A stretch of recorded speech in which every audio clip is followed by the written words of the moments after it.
You're listening to the Dibbly Dobbly podcast. Remember to like, share, comment, subscribe, and click the bell to make sure you get the latest episodes of the podcast. Be sure to like and share our Facebook page and follow us on Twitter and on Instagram. Hi everyone, I'm Mariko Hill from Hong Kong, and you are listening to the Dibbly Dobbly podcast. Hi everyone, and welcome back to another episode of the Dibbly Dobbly podcast. Another podcast, we have started a new series on the podcast looking at associate nations within cricket and how they are developing the game in their country. And many of us cricket fans know so much about the established cricketing countries and not enough on the associate nations who play cricket. So it would be nice to learn more about those associate countries. And via the podcast, people can also learn more as well.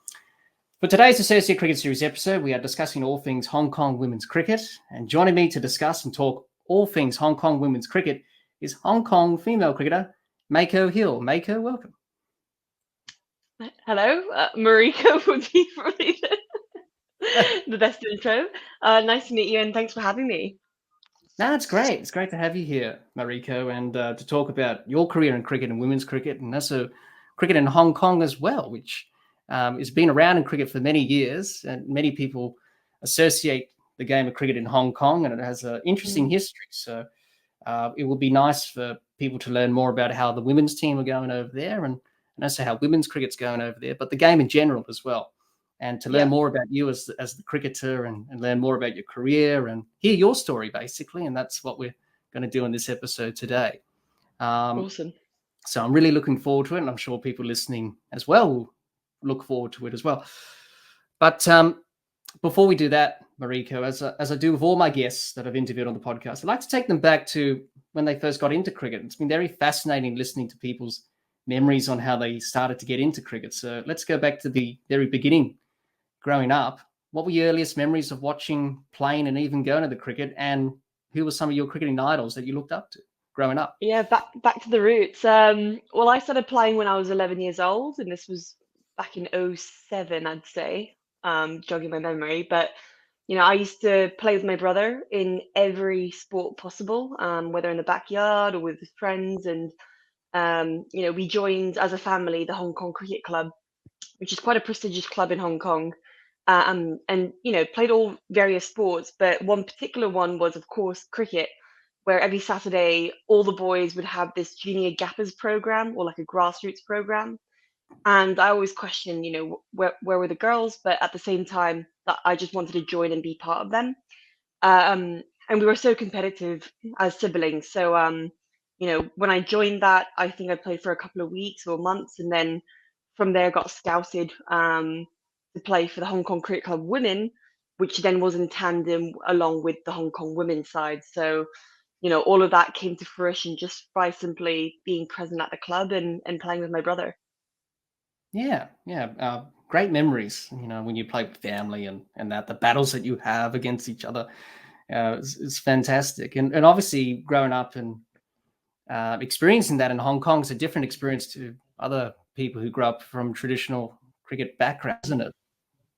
Oh, for sure. And Hong Kong's such a multicultural city that it's not just one dimensional.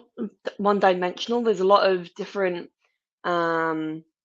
I guess, backgrounds, ethnicities, kind of upbringings as well. What brings cricket together is just that whole camaraderie of individuals. So that's what I love about Hong Kong. Yeah, definitely. Did you have any cricketing idols that you looked up to, that were playing the game when you were growing up? Did Yeah, anyone so strike you? I won't lie, I don't think I watch much cricket just because it's impossible to watch cricket in Hong Kong, like online. But when it comes to idols, it would be Kevin Peterson. He was always up there in the men's game, and I think when I started playing cricket, women's cricket wasn't really shown much. So, of course, I'd love to mention women's names, but it really was difficult to even put a name to it until maybe 5 years later. But one particular idol from a personal level is Natasha Miles, who fortunately is playing for Hong Kong right now as well. But back then she kind of put women's cricket on a map in a way because she went to England, played for Middlesex, and I always looked up to her just simply because of we're almost, we call each other twins because we're both half Asian, half English. We look quite similar, and we're quite similar in stature as well. So, when it came to someone that I looked up to and looked at the possibilities of what I could achieve, she was simply like the gold standard and the role model that I wanted to kind of look up to that way. And now we're, fast forward 16 years, and I'm playing in the same county and country for her, with her. That's Hong Kong and Middlesex. Yeah, definitely. That's fantastic, and it was great to hear how you got started in the game and introduced to the game, growing up and experiencing the game. Is fantastic. Many people's stories are different when it comes to that. So thanks for sharing that. In excuse me, in 2007, that's where it really started for you, isn't it? International cricket, because you first played for Hong Kong at the age of 12. Wow. I can't remember many 12-year-olds playing international cricket. Certainly I wasn't playing international cricket when I was 12 years old. Playing cricket, obviously, but not for my country, but you were. And then from that moment on, you embarked on your international cricket journey, and you've achieved so much in that time. You were appointed as vice captain in 2015. You did that for a couple of years. And then in 2017, you were captain of the national team. You were the youngest ever to do that for Hong Kong at age 20, which is a big step up for a young captain like yourself. And you had a pretty good first experience as captain, because you led the team in the East Asia Cup in 2017. They won that tournament, the women's side. And then recently, just gone actually, you were the first ever player from Hong Kong to score international 100. And that was against the Maldives in the most recent Asia Cup qualifiers, and in Malaysia recently, scoring 100 not out. And then you picked up your first five for international cricket against Tanzania. That was last year. Taking 5 for 2. That's not bad. That's pretty good figures. Leading run scorer in women's T20 nationals for Hong Kong with over 1,000 or more runs. And then in 2019, the first ever women's T20 national for Hong Kong, debuting in that game. Special one because you were captain as well. It was against Indonesia. It was in Thailand during the women's T20 Smash series. And it was a historic moment, given that it was the first ever women's T20 national for Hong Kong, because the ICC decided to give everyone T20 national status across the associate nations. Obviously not a great game for Hong Kong, because obviously Indonesia won by 6 wickets, and you had a bit of an interesting game. You made naught opening the batting from 8 balls, and you had figures of 1 for 15 with the ball from 4 overs. So it's been quite a interesting career thus far. A lot of achievements, a lot of great things that have happened over that time. So Mariko, just tell us that moment when you realized that you would be in the team and were to become an international cricketer. Just describe to us that feeling, that moment when you had this opportunity of embarking on this wonderful journey.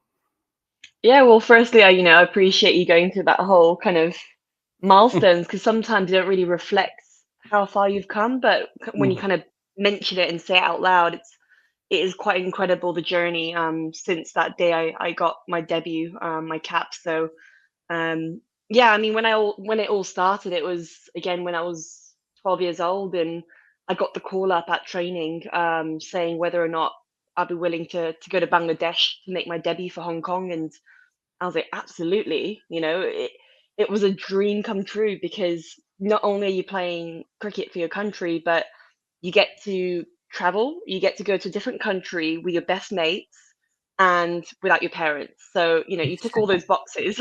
You never want to come back, really. Yeah. But let alone all that amazing, I think, stories. It's the fact that we went to Bangladesh, who live and breathe cricket, and we were treated like royalties. If you play cricket there, everyone knows that you play for Hong Kong. And I remember just like opening the hotel curtains, and now that I think about it, it's a bit of what's the word, like conflict of privacy in a way, but everyone would be looking at your window, knowing that you're cricketers, and they'd be bowling at you and like shadow batting in front of you. And when you're 12 years old, you kind of play along and join them. So that was really fun. In addition to having like police escorting you and surrounding your buses. So all of that in combination with being with your best mates made me realize how much I love this game and the opportunities that were out there. And yeah, I never really looked back. And since then, I barely missed a tournament for Hong Kong, and still to this day, I travel with them. Yeah, definitely. It's a great experience whenever you make your debut for any cricket team at all levels, let alone international cricket, and at age 12. It's just just an incredible experience, as you described, and wonderful career thus far. It's only still continuing on, and you've got a lot of things to tick off and all that. So thanks for that, just reflecting on that moment and what it meant to represent Hong Kong and international cricket, because there's always a special moment when you represent any team for your country, really, in any sport, let alone cricket. So fantastic to hear that. And also, Mariko, outside of cricket, excuse me, you do other things as well, let alone not only play cricket, but do other things. You have a degree in nutrition and exercises and working in the dietary supplement industry, and you've gone to university, studied there as well. You travel the world frequently to various countries for your job, attending expos and presenting at conferences. That's pretty cool. So Mariko, how important is it for you to maintain a healthy balance between cricket and real life? And tell us a bit more about what you do in terms of your profession and job. Yeah, I think it's quite vital to have, multiple areas of interest, because, I mean, when I was playing cricket, obviously I was a full-time student at the time as well. And I was quite lucky that all my best mates were both from school and cricket. So wherever I went, I always enjoyed that time. And, people always ask me, how do you cope and how do you do this? But it's a matter of just enjoying the process and, yeah, kind of having fun in the sports. Otherwise, it's not going to be for longevity at all. Yeah. And again, I was very fortunate again that my teachers allowed me to go to all these tournaments, because if it was any other school that's quite strict, I wouldn't be able to do that. But yeah, it's kind of looking at what your priorities are. And luckily my time organization skills is pretty good, so it's a matter of waking up early or training late, and getting those hours in. But as I kind of grew up, and now that I'm, full-time job for 8 years now, it's a matter of communicating with the company on taking leave. Hopefully they understand, which my company really, really does. And I'm so grateful for that. But yeah, as I said, it's looking at what your priorities are and how you can try and manage your time, on both the cricket element, the social life element, because that's also really important, as well as your work side. Yeah, definitely. We see a lot with that, with especially associate players who are not full-time professionals. They have other professions and jobs, and balancing that real life in cricket Yeah, is vitally important. I'd say it's quite interesting, because I think the moment cricket does become a full-time profession and you've got nothing else, which is obviously a goal of many, many athletes and players. But you kind of realize, do you think that's where the pressure arises, right? Is it because it's everything, it's your whole life? If you don't get in the playing 11, then that's, you kind of think, what can I do next? Yeah. Whereas if you have kind of a job or something else outside, then it's not the be all end all. If cricket isn't going well because you got a duck, or you got smashed around the park, you've always got your job to fall back to, and vice versa. When your work isn't going so well, you go into cricket, and when you step onto that field, you kind of have this escapism of just being present in the moment of really playing the sport that Yeah. you love. So it's, yeah, chicken and the egg in that sense, I'd say. Yeah, definitely. Well, thanks for sharing that. It's good to hear about what you do outside of cricket. And it's not cricket 24/7. You got other things. So it's fantastic to hear that you got a nice balance between the two, which is great. Many players, Mariko, have mentors that they turn to when they're struggling and they need some help and guidance within the game. And many people have helped you on your journey. So who have been the mentors that you've turned to in your career whenever you're struggling and Yeah, you I mean, need that help? the biggest one that comes to my mind is Charlie Burke, and he really was the one that made me kind of become the player that I am today. He contributed to a huge part of the journey when I was really young, from under 19s Hong Kong into the senior women. And he was the one that got me sort of into Melbourne during my gap year, and linked me up with the Vic Spirit, trained with them every week, got me involved with the Premier One division there, and hosted or got someone to host me to live in Melbourne. So if it wasn't for him, I wouldn't be where I am today with all the experience or skill sets. And now that I also look back, he really cared about small things like attitude, discipline, time organization, and he used to really put like a really big emphasis on getting to training 10 minutes before the actual time. And back then, you used to kind of complain and go, oh, why do I have to arrive 10 minutes before? But now you realize how important those one percenters are, in Yeah, becoming like a very all-round athlete. So yeah, I'd say he's definitely the biggest mentor that's influenced my life. definitely. Yeah, it's good to hear that. It's good to hear that you can always go back to him and ask for advice and guidance, which is fantastic to hear. So over your career, you've played with and some against the best players in the world, played at some of the most iconic grounds in world cricket, and been to so many countries while playing cricket. So my question is, Mariko, is if you had to choose your favourite player to play with and against, your favourite ground and your favourite country that you've played cricket in, what would they be? I know it's a bit of a mouthful, but I think that's really difficult because there's so many different, I guess, people that I can. mm, Basically, I can go. Do you mean the people I enjoy being on the field with, like for yeah. Hong So Kong, like or your favourite players from to an play with. international? You can be like I, with your international team or opposition or all that. I mean, my two best friends is Marina and Yaz, and every time I step on the field with them, we just, obviously there's already pressure around us, but when we step on the field together, we just enjoy, kind of just being in that 11, and we look at each other at mid on, and we can crack a joke or something. So I always love playing with them. But beyond the Hong Kong team, I'd say the likes of like Danny Wyatt, is probably another player that I really enjoy playing cricket with, because we don't really take things too seriously when it's already stressful as is. But yeah, I'd say them three are probably my favourites. Yeah. Your favorite ground and country that you've played at? Ooh, favourite grounds, it has to be my home of cricket, which is the Hong Kong Cricket Club. I think until you really go there and play out in the middle, you kind of realize how special it is, especially because that's where I started playing cricket. And the ground is lovely. But in terms of scenic grounds, Wormsley would be up there. It's, yeah, one of the most prestigious grounds in the UK. And country-wise, again, that comes down to is it beyond cricket too? Because then Thailand would be up there, Yeah. and Malaysia. In terms of overall tournament atmosphere, what you can do, the food, the grounds, the whole service and everything. So yeah, I'd say Thailand. No, definitely, I agree with that. Given that my family are from there, so yeah, good Yeah, exactly. answer. Thailand, definitely.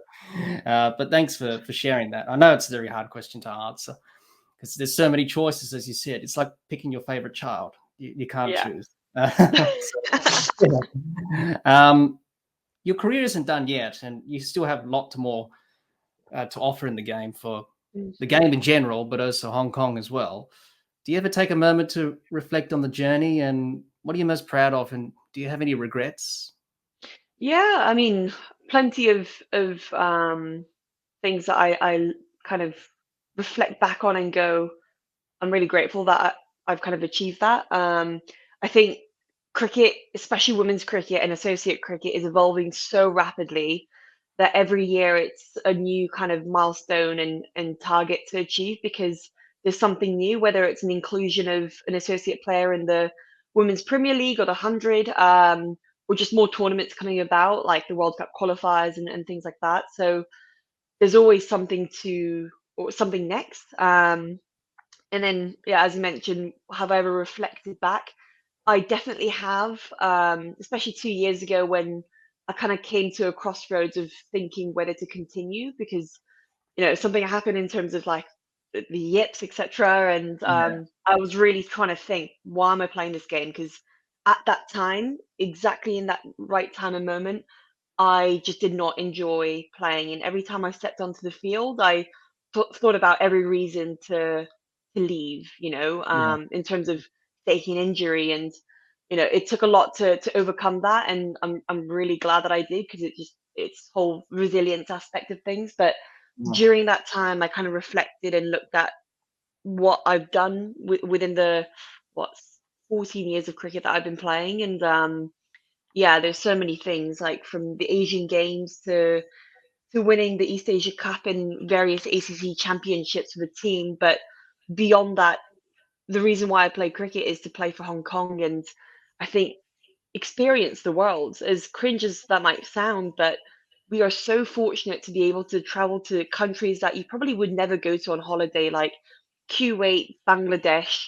Obviously in Asia, we went to Malaysia, Thailand, Mm. Singapore, Australia, England, like the name is the countries are endless, and I think I look at that and go, imagine all the other countries that I could potentially travel to and all the experience, along with kind of making history for Hong Kong and hopefully putting that on the map for future Hong Kong representatives. So, the journey doesn't stop there. And in terms of regrets, I wouldn't say I regret really anything. I think if I really try and delve into something, it might be after I stepped down from captaincy, I realized the areas that I could really improve on. And it's until you really step back and zoom out, you kind of look and realize, right, what could I have done better? So Yeah. I wouldn't say anything is a regret because everything's always a lesson. There's no failure. It's a continual learning curve. And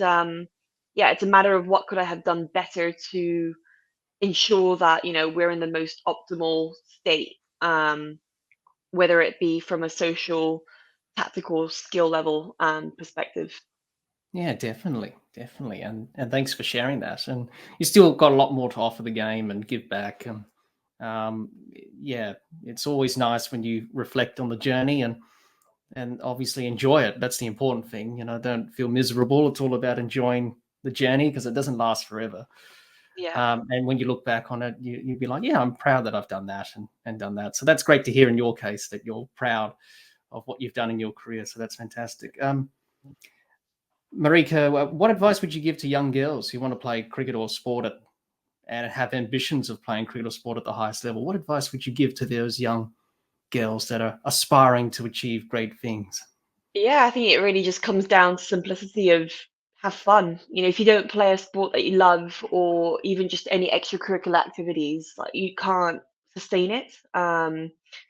I think I never really thought about cricket being a job in any way, so I just continually rocked up, whether that be 6 a.m.s or 8 p.m. trainings. And um, again, when I always say, but when you're surrounded by your best mates, you don't really look at it as a Yeah, hassle. It was just a good time to yeah, tick off your social activities. yeah, definitely. I couldn't agree more. That's great advice to give to those aspiring young girls who want to achieve great things, not only in sport but also in life as well. So fantastic with that advice there. Um, I thought now we talk about the Hong Kong women's cricket team, Mariko, because that's the reason we got you on. It'd be good to gain your insights on the women's team, learn more about the achievements, the players' stories, because many of them come from many diverse backgrounds. And the team has come on leaps and bounds over the years and traveled to many countries around the world to tour and participate in many tournaments, such as the Asian Games, ICC T20 Women's World Cup Asia qualifiers here and there, and the Asia Cup, and many other tournaments as well. And recently, the women's team are now contracted by Hong Kong Cricket Yep. and become part and full-time players, which is great for the growth and development of the game in Hong Kong in terms of the women's side of things, and hopefully that can go into the men's side as well with that. So that's a good achievement there. Um, And as I said, the team have achieved many great things. So Mariko, for those who may not know a lot about the Hong Kong women's cricket team, can you tell us more about them, the team, the players, and some of the stories that you can share with us? Yeah, absolutely. Well, we as a team are improving from strength to strength, and I think currently we're ranked number 20 or 21 on the ICC teams list. So, obviously as we kind of play more games, we look to kind of climb that ranking ladder. But just a bit of context of Hong Kong, it's probably one of the most multicultural cities in the world. So it's composed of all these different ethnicities and backgrounds. And, you get the likes of myself, who's half English, half Japanese, to people from New Zealand or Italy and India, Pakistan, Hong Kong.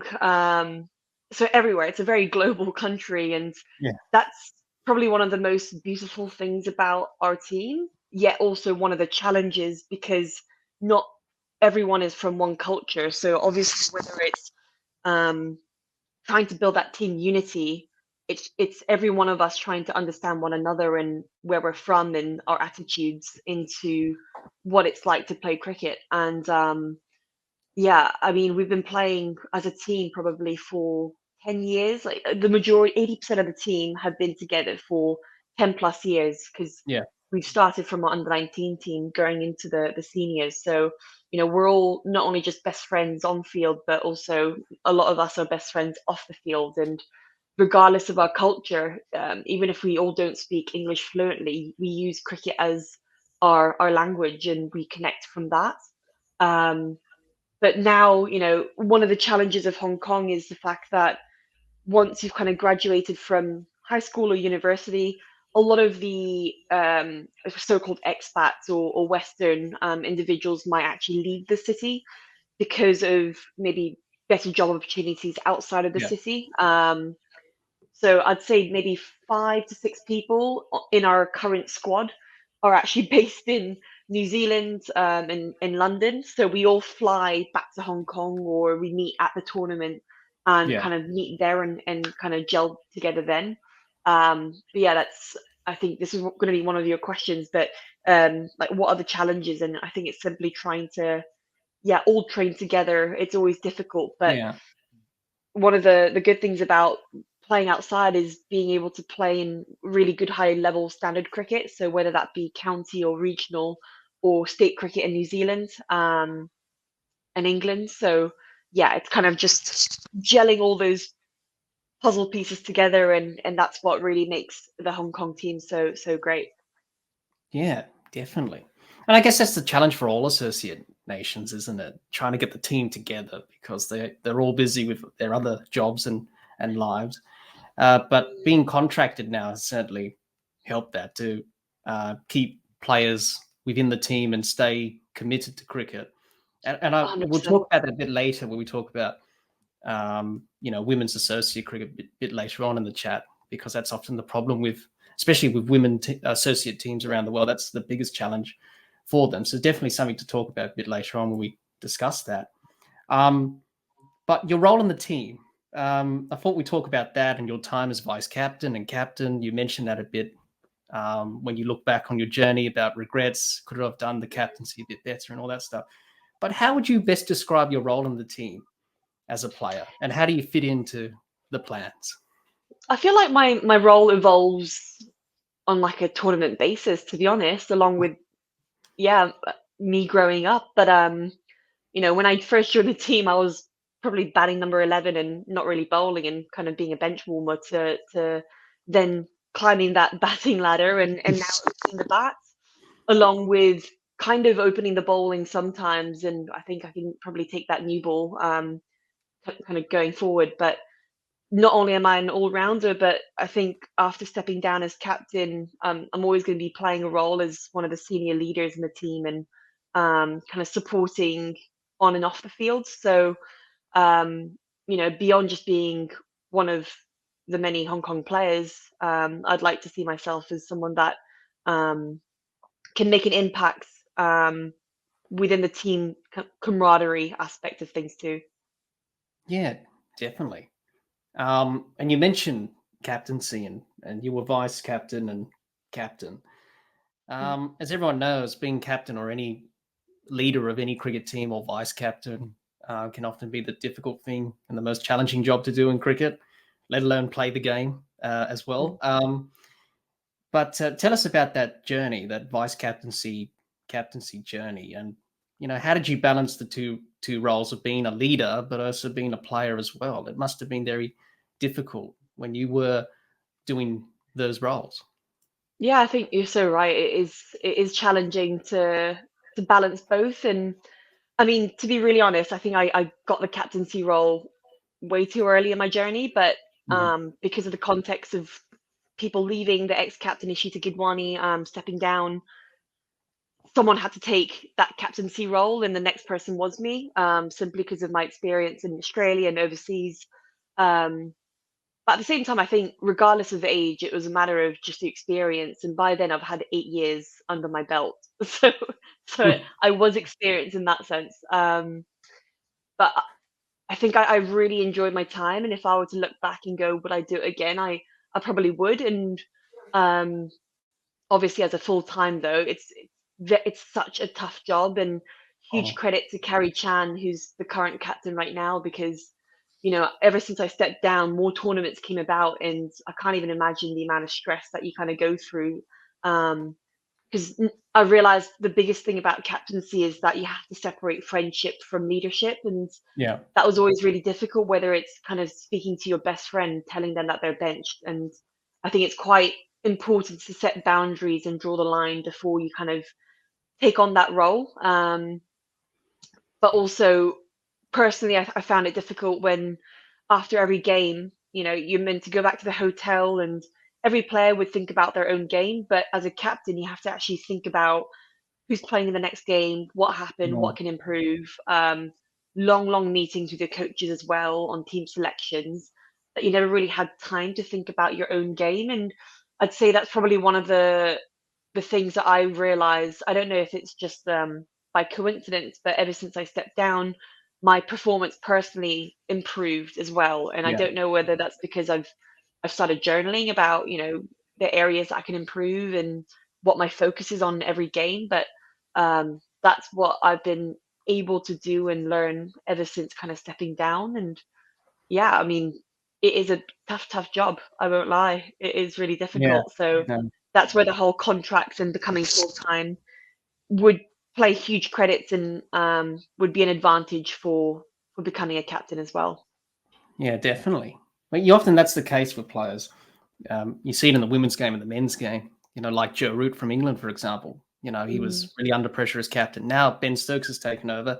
He's become the best player he can be because you don't have that Yeah. added pressure on your shoulders. So I can definitely understand in that situation for you.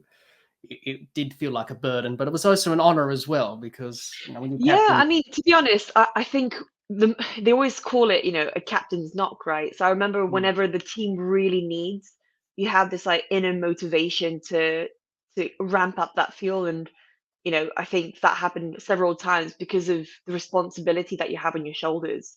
yeah, So yeah, it can either be a detriment, but sometimes it can really play as a benefit for you.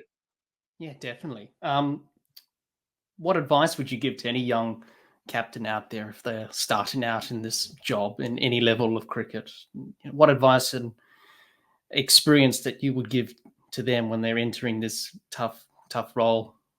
Um, I'd say, know that, always remember that you're human at the end of the day, and you will make mistakes, but it's all a learning curve. But it's not just about yourself anymore, it's about the whole team. And you have to understand that every player has a different background, has a different upbringing, and they've got a different view towards the world in cricket. So you can't have a cookie cutter program on what your values are, because someone else might have a different value, and you Yeah, can't instill your own values on that. So I'd probably say that's probably the biggest lesson. definitely. I couldn't agree more with that advice. In terms of the women's team going forward, what's on the horizon? What are the plans? What do you want to get done? Can you just let us know about the goals and ambitions for the team going forward in the next year and maybe years Yeah, to come in so the future? so right now, I mean, unfortunately, the most recent tournament that we played in Malaysia, we didn't qualify for the Asia Cup. Um, which really impacts us a lot actually. And when we lost that game against Nepal, I think it caused a huge dent because not reaching the semi-finals meant we're not going to get a renewal of the contract in 2025. I Yeah, think that's the year next year. And obviously, as anyone knows, if you don't have a contract, especially as a female, you don't know what that means towards full-time cricket and whether yeah, people might kind of they have to quit to earn a living. So that's kind of a big burden and concern. Um, but in terms of the tournaments coming up, I think Cricket Hong Kong are trying to organise a lot more bilateral and quadrangular series, against good teams. So those above us, Netherlands, Thailand, Tanzania, Nepal, likes of them, where we're quite similar in strength, I'd say. But the ranking when you go from number 16 to 22, they're all quite similar. So I think the more cricket that we play, the better we can become as players, as teams, and associate countries. And so that's currently on the horizon. We still yet to have confirmed dates, but yeah, I think after losing the Malaysia tournament, we don't have the Asia Cup anymore. So we're trying to fill in those kind of empty months with kind of internal series. yeah, definitely. And let's hope the team can perform well and achieve great things in the years to come, and hopefully make it to a global event in terms of an ICC Yeah, context. that's definitely the goal. So next year in the World Cup qualifiers, we're hoping to at least become top two in the Asia qualifiers and kind of reach the globals. Yeah, definitely. And I think everyone will want to wish the best for the team going forward, and see that improvement and growth, because the team has definitely improved over the years and getting better and better. And what you've discussed with me today definitely reaffirms that, which is fantastic. And it can only benefit the game of cricket if Hong Kong are doing really well, and associate nations across the board are doing well in both men's and women's Yeah, cricket. So that's fantastic to hear that. So thank you for sharing that with us about the team, and how it all works, and the characters and the mm, stories. And it seems like a jolly group to be a part of. Nice, happy environment, and it's fantastic. We wish you every bit of success going into the next few months and thank you. years ahead, and on a personal level for you as well. Wanting to get things done and achieve great things for Hong Kong. Appreciate it. Yeah, no worries. I think we now talk about the growth and development of women's cricket in Hong Kong, uh, Mariko, and talk about that in terms of getting women's cricket into the local communities in clubs, schools, and grassroots, etc. And it's one of the biggest challenges that many associate nations have, is trying to grow and develop the game of cricket, full stop, but also women's cricket in associate countries, and making sure that everyone has accessibility to equipment, facilities, pitches, establishing clubs in communities Mm, like women's teams and all that stuff, and making it accessible for everyone, and getting cricket into their school programs in Hong Kong, especially women's cricket, getting girls active and encouraged to play cricket or any sport, but more so cricket. So Hong Kong cricket have a lot of questions to ask themselves when it comes to this aspect of trying to improve the game. So, Mariko, what challenges does Hong Kong cricket have in trying to grow and develop women's cricket in the Hong Kong community? And do you ever see women's cricket becoming the number one mainstream sport in Hong Kong anytime soon? So, your thoughts on that? yeah, I mean, obviously, I would love to have women's cricket the number one sport in Hong Kong, and that's definitely an achievable goal. Simply because in Hong Kong, sport isn't known or well received in terms of because I mean, academics is number one. Let's put it that way in Hong Kong. So sports would never be primary. It would be like a secondary extracurricular activity that you would do just for your CV. But I'd hope that cricket Hong Kong will be put on the map and seen as a number one sport, just like what rugby is seen as for the men's game in Hong Kong. So yeah, that's first of all. And in terms of the grassroots program and what Cricket Hong Kong can do, I think they've got a really good plan right now set out for future developments of of younger generations, whether that be via school or different clubs that have these kind of weekend grassroots programs. So that's a good way of kind of nurturing younger females, and that's how a lot of us actually started, myself included. Um, but another way that I think would be really, really advantageous is more so kind of um, scouting for very skillful or sporty females across different sports.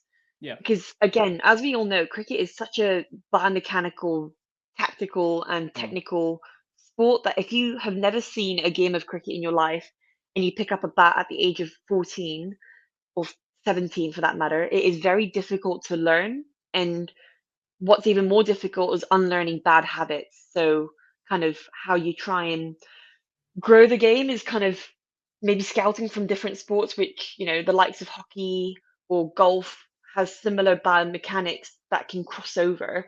I always say that might be one of the best ways of nurturing the next best prodigy. I'd say. Yeah. But yeah, I'd say Hong Kong cricket are putting a lot of investment into having younger girls. We've got an under-19 team now, which we hadn't had for a couple of years, which is so important because again, rewind 10 years ago, all of us played in the Hong Kong under-19s and then grew up to becoming a senior. So you have to have that stepping stone and that ladder to get into the senior.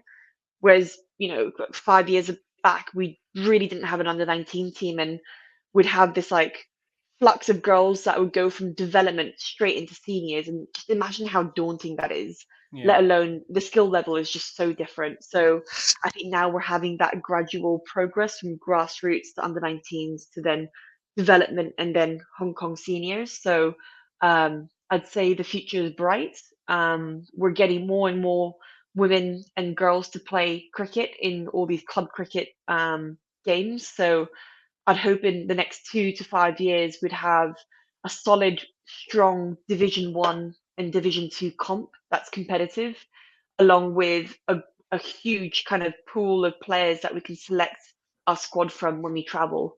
And as you might know and have spoken to other associate players, one of the challenges with the majority of associate teams is that it's really difficult to select 14 100% very, very Mm. strong players where even the 11 is going to be really difficult to play. I'd say Hong Kong now has gotten to that phase where, yeah, you need to really think about who you select based on whether you're a bowler or a batter. But, the majority, I'd say, of associate cricket, the challenge is trying to just even fit a 14 that's capable of playing. Yeah, definitely. But that's very encouraging to hear about. Girls are interested in cricket because Hong Kong and cricket have a long history together, and it's good to see that boys and girls are taking up the game, and it's growing and developing quite well in Hong Kong.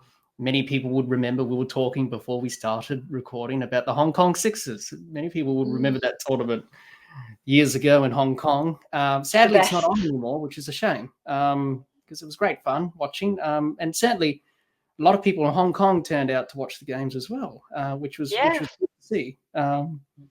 So hopefully it can come back in some shape or form, or whether they still played in Hong Kong. I'm not sure if they You still never play that. know with your contacts, my contacts, all the people that you've interviewed. Maybe we can start our own little sixes. Definitely go around the world traveling and playing the Hong Kong Sixers format. It was just That'd not be bad. great. One of those forgotten formats in cricket. But Yeah. oh well, these things just have a way of dealing and sorting themselves out. So hopefully it does return in the near future. But it's good to hear. Good to hear that encouragement about the game growing in Hong Kong, and good to see that really improving in the years to come. And hopefully it will be better. You can always improve, but as you mentioned, there's still a long way to go. But the signs are good and encouraging, which is fantastic. And we want to see that in all countries around the world, and also in associate countries as well. So it's good to see that good work is being made and good progress and passionate people behind the scenes as well. That's the difference. You need that Yeah. passionate, enthusiastic people behind the scenes to really make the whole thing click and make it work. So and that teamwork. So it's fantastic to hear that. Mariko, about the growth and development of women's cricket in Hong Kong. Very promising, but there's still a long way to go, as you mentioned. So thanks for sharing that with us. I thought we now talk about women's associate cricket and women's cricket in general, because it's quite an interesting topic to talk about. And it's come on leaps and bounds over the years, women's cricket. Many young girls taking up the sport all over the world. Many people are invested in watching women's cricket. The T20 World Cup final in 2020 in Melbourne, India and Australia, when they played that game, 86,000 people watched that final out of 100,000 capacity at the MCG. It's one of the biggest cricket stadiums in the world. And we're seeing very talented and skilled players from the women's game emerge and before our eyes, which is fantastic to see. And there are some very talented players out there. And we're seeing more T20 leagues pop up as well. Women's Big Bash, Women's Premier League, Women's 100, giving opportunities to female players from full member and associate countries like yourself to be involved and to showcase the skills that you have on a global stage. And you've been involved in some of these leagues as well, Mariko, and you were the first associate player to be selected for the Melbourne Stars in the first Women's Big Bash, and this year in the Women's Premier League you were in the draft. Unfortunately, you didn't get picked up, but fingers crossed for next year that you get a go and an opportunity in that. But also you've been a part of Fair Break as well, which is a T20 tournament which has female players participate in that. Both full members and associate players as well. And you've been the ambassador of that for a long time now, and you've been involved in the early days of it to what it is now today. And you're also playing the tournament as well. You play for the Falcons team in the comp. And, you made it to the finals in both years, but you fell short of the last hurdle. So hoping to do one better this year, whenever the next tournament is. But you would agree, Mariko, that women's cricket still has a long way to go. Many barriers face the women's game today. The stigma towards women's cricket is still evident. Trying to grow and develop the game, women's cricket, as we just discussed before. And, excuse me, female players from associate countries, basically not being professionals and not having contracts, are walking away because they can't sustain playing cricket and balancing their life as well. So since you started playing cricket, what have been the big changes in women's cricket from when you started until now? And, what are the areas that we still need to improve when it comes to women's cricket? What can we do better? Yeah, I mean, as you mentioned, I think women's cricket is continually evolving in a rapid stage, actually. And when I first started playing cricket, I was very fortunate that I was under 19, because that meant that we had a tournament every year in regards to a senior tournament. Then the next year is under 19. The following year is senior, so forth. So is it bi-yearly? No, once every 2 years, basically, you've got a tournament if you were a senior player. So imagine how much cricket you play. It's barely minimal. You've got 95% is training and 5% is tournament time. And so I was quite lucky that I was under 19, because that meant at least there was a guaranteed one tournament every year. And I think rewind back 5-6 years now, that's when I suppose ICC and ACC took women's cricket a lot more serious. There's a lot more funding involved too, and that meant that we can have a tournament every year in terms of senior. And now we've come to a point where we've almost, we've got tournaments every 2 months to 3 months, and a lot of the girls are contracted. And you kind of look back and go, could I have imagined this to have happened this kind of soon? I don't know if you'd say soon, but I would have never dreamt of it, to be paid to play the sport that you love. I would have said I would have maybe contributed to the future generation, but now that it's happening currently right now, and we know that there's better money involved in the years to come, if there's bonuses and maybe kind of climbing that ranking, there's actually a real future potential to be a full-time cricketer. And that's been any player's dream, really, to play the sport that you love and call that your career. But yeah, I'd say every year there's something new. There might be a different rule change to the Women's Premier League, or the 100 you never know, and that might mean there's a guarantee associate player in every team, and that'd be fantastic because that would really level the playing fields when it comes to that disparity in levels. Yeah. And if you're not seen, you're not heard. If you don't play alongside all these other great players, then you won't improve either. And if we're really trying to reduce that gap between associate and international level, it's a matter of just providing opportunities for people to play in such tournaments. So you adapt and you can improve really rapidly, even if it's a 2-week tournament. Yeah, definitely. I mentioned fair break there, and you're involved in that. You're an ambassador in that, and many people would listening to this episode would not really understand what fair break is all about because they understand the other tournaments I mentioned before. But fair break, a lot of people don't know about it in terms of the context and how it developed and all that stuff. So just tell us about fair break. What's that doing to the women's game? How is that improving the game? Yeah, so fair break's ultimately a movement about providing equal opportunities independent of gender, geographical location, your age, your race. Whether it's in sport, in business, or elsewhere. They use cricket as a vehicle for progressive change. So, Sean Martin, the founder, he started this in 2012 or something with Lisa Stalaker, and since then to now, it's grown to the global tournament called Fair Break Global, where ultimately it's including players from all around the world, inclusive of both associate and international players. There are 6 teams. Every team has a number of players that typically remain the same for the continuous years. Um, but the rule is you actually have 4 internationals playing, and the rest is composed of associate players. So, as I kind of mentioned previously, it really levels that playing gap. And there are a lot of good associate players out there. It's just they're not seen because they are unfortunately considered an international player if they are to be included in the Big Bash or the 100 or the Yeah. WPL. So, of course, I mean, you might ask, why would you select an associate over the likes of a big international player? And that's Yeah. that's fair enough. But this whole fair break is about no, everyone's equal.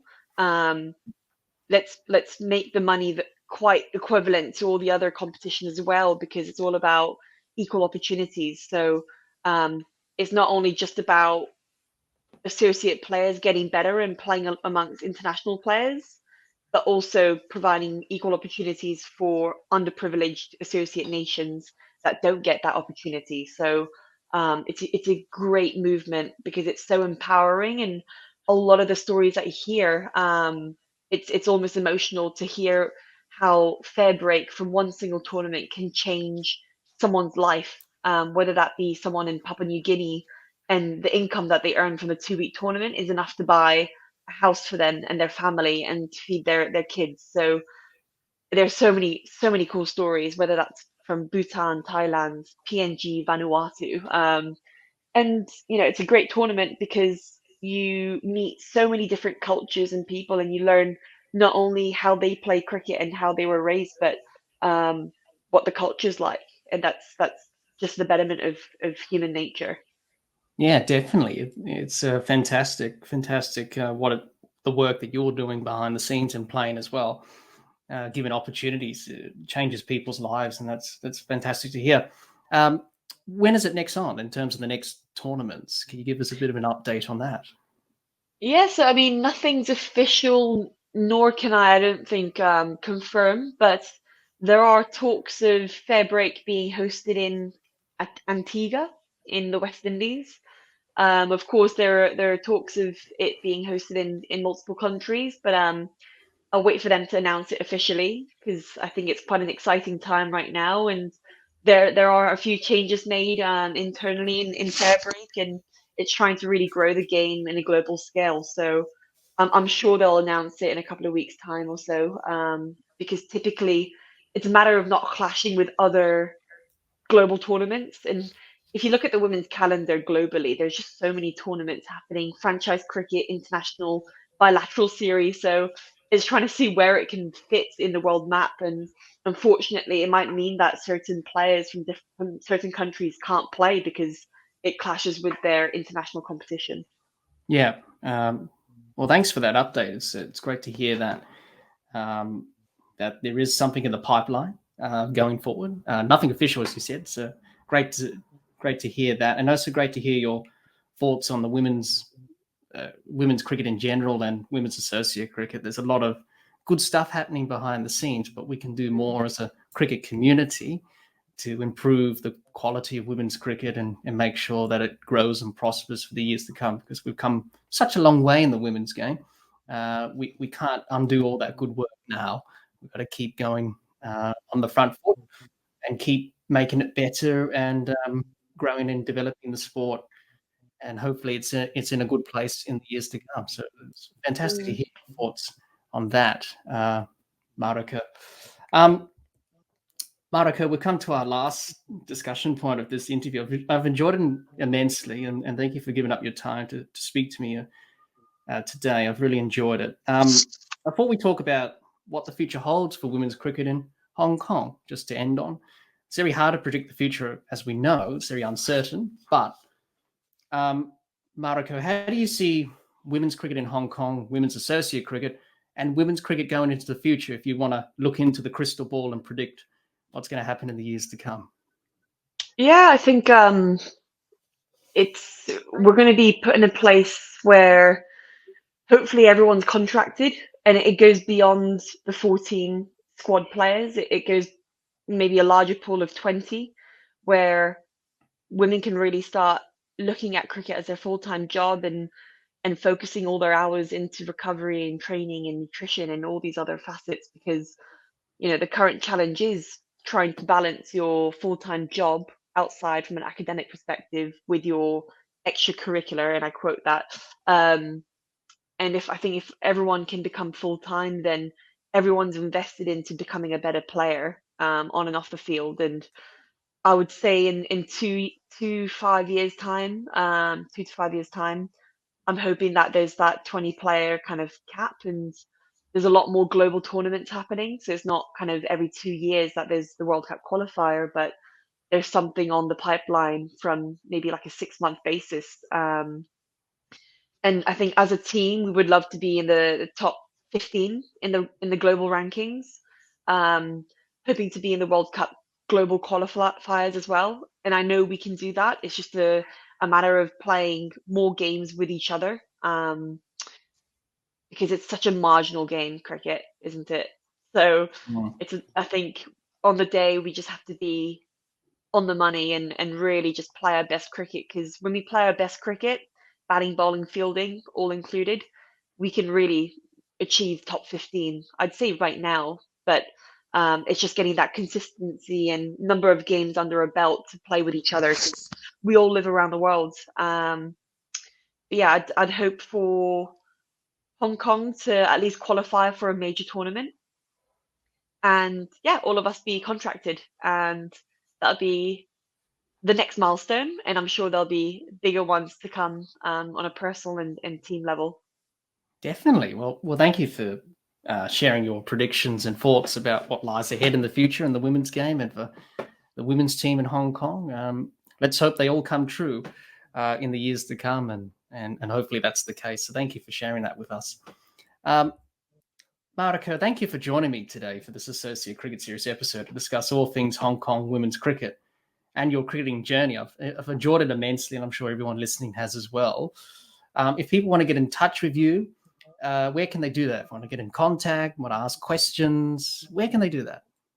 Yeah, well, they can follow, or you can, I'd say you, as the listeners, can follow me on mariko.hill on Instagram, or X, as they call it. But I appreciate you hosting me and everyone listening. If you're still listening to this, it's been maybe an hour through, so whether that be on double time or not, yeah, I appreciate you guys always backing associate cricket and looking to improve it as well.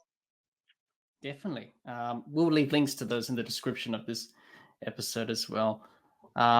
Before we go, remember to like, share, comment, subscribe, and click the bell to make sure you get the latest episodes of the podcast. Be sure to like and share our Facebook page and follow us on Twitter and on Instagram. The podcast is available on Anchor, Spotify, and on Apple Podcasts. Once again, thank you. Sorry, I just had a mental blank there. Just had a mental blank, everyone. Thank you very much for listening. Mariko, Mic drop. Your name escaped me for a minute there. Thank you for joining me today to discuss all things Hong Kong women's cricket and your cricketing journey. I hope all of you watching or listening to this Associate Cricket Series episode learned a lot about women's cricket in Hong Kong from Mariko and her cricket journey. Until next time, keep safe and bye for now.